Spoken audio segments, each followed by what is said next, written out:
quiet of night, I whispered my plea, holding her close, hoping for her decree.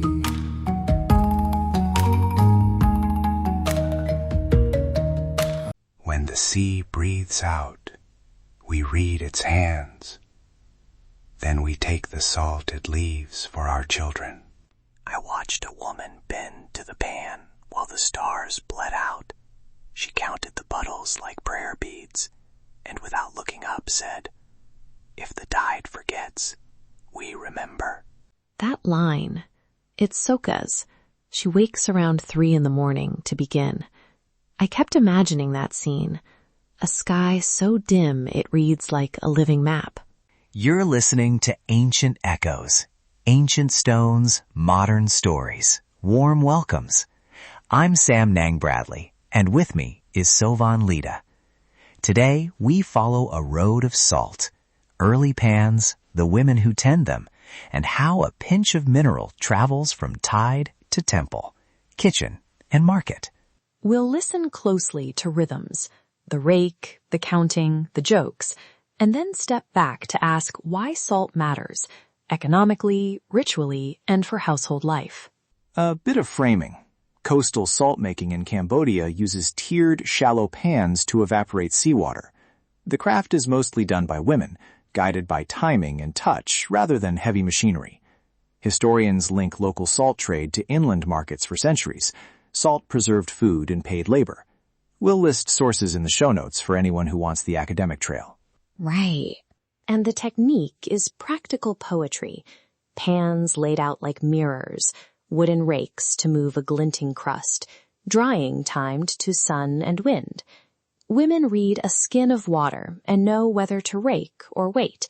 It's embodied knowledge passed across generations. At 3 a.m, the world is thin between sound and sleep. I stood ankle deep while workers moved slowly, scrape, scrape, like a synchronized walk. One elder laughed and said, "If you listen, the pan tells you when to rake." She meant the water's scan. She tapped the surface and said, "Here, it's singing a thin song." The way the wind shifts the salt skin, right? That tactile cue is what scholars call embodied knowledge, techniques stored in movement, not in paperwork. Exactly. And those gestures come with songs and jokes to hold the rhythm. Soka hummed a one-line melody to time her rake. She said singing helps the hands keep steady. The melody sounded like a half-remembered lullaby. There's tenderness, yes, but we must be cautious about how we tell these stories. Beautiful scenes can slip into romanticizing hard work. Women here often earn modest sums and face mounting environmental stressors, rising seas and unpredictable rains that make the timing fragile. I don't disagree, but if we refuse to spotlight these women, who drives attention for fair pay or market access? I worry about invisibility as much as romanticization. Fair point. Yet spotlight has consequences.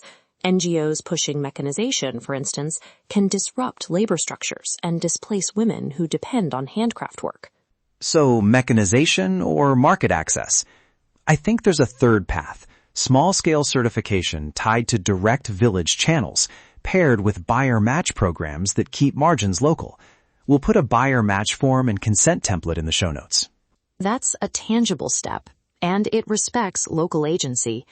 It also means researchers and journalists must practice consent, clear recording agreements, shared copies of materials, and benefits that return to the community. Back on the pans, a small anecdote that stayed with me. One season, a whole drying field failed after a heavy, unexpected rain. Women gathered, reworked the crust, and joked through the work, but the yield was lower. A small pan might yield a few dozen kilos in a good season, and when the season drops, household incomes tighten quickly. And those economic ripples reach markets and temples. Salt is currency in small ways, used in offerings, in postpartum care, even in local barter. At the market, Malia sells pan salt from a wooden stall. She told me, "Our salt has the mouth of the sea and the memory of our mothers." Then she weighed a handful and named the price. 2,000 riel per handful, she said, about 40 cents. A customer bargained. They teased each other and swapped recipes while the scale tipped. That bargaining dance is how daily life balances itself here. Buy with care. If you purchase while visiting, ask to meet the maker. Buy directly when possible, and avoid bulk middlemen who can take margins that should stay with the village. 2 short vetted tips for visitors. 1. Ask to see the pan and speak to the person who made the salt before buying. A brief conversation matters. 2. Choose modest packaging. Small jars or folded paper bags show respect for local presentation and reduce plastic waste.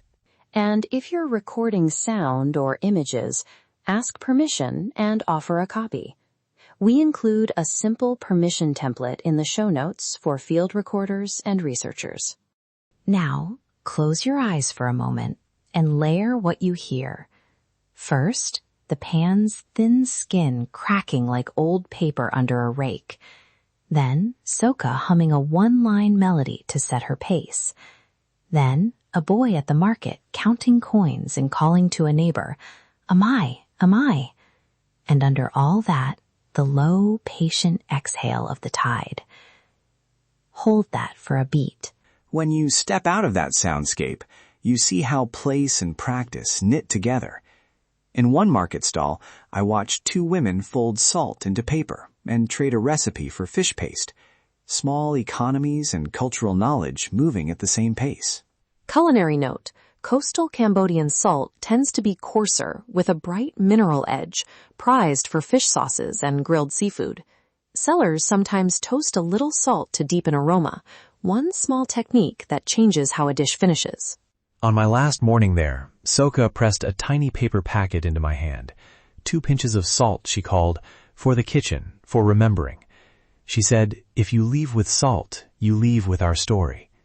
Hold that as a travel ethic. Buy a little, learn a little, and return the favor to the people who shared. Before we close, a short reality check. Conservation groups we consulted emphasize working with communities, co-designing any adaptation to tides or techniques. It's not about fixing locals. It's about supporting livelihoods that are already adaptive and full of knowledge. So the takeaway, salt is a small thing that carries weight, food, ritual, memory, and income. The women we met taught me that making salt is listening, to tides, to elders, to one another. That listening is how culture keeps living. Support local makers thoughtfully.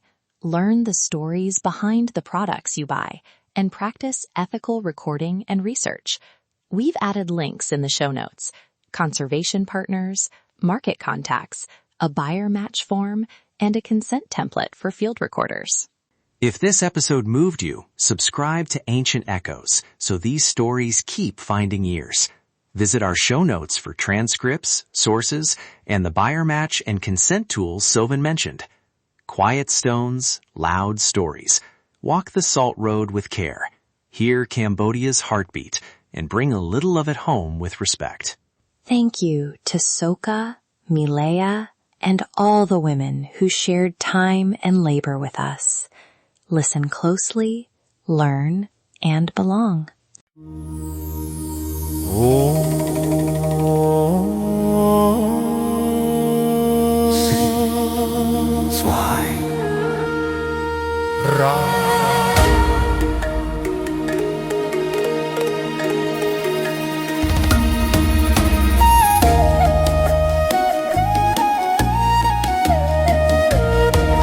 Oh, shining diamond, flawless and red, you stand so quiet, soft in the air.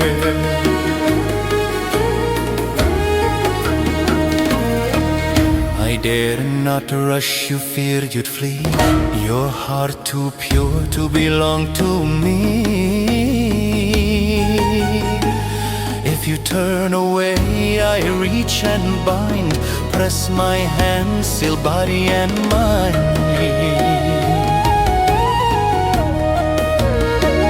Your brows I trace, your breath I steal, this mark I place is dark and real.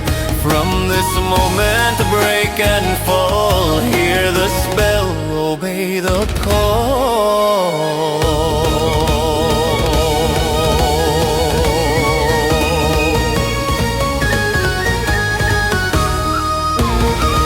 False love born from sacred lies, second one who whispers through closed eyes. Follow me, don't fight, don't run, your soul is caught, my work is done. Empty will, your light undone, under spell, under Sigmund.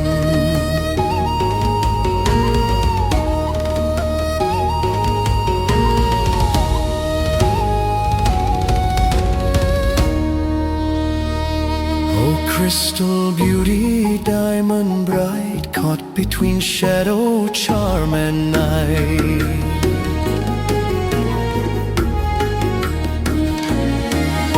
Time won't save you, truth won't last.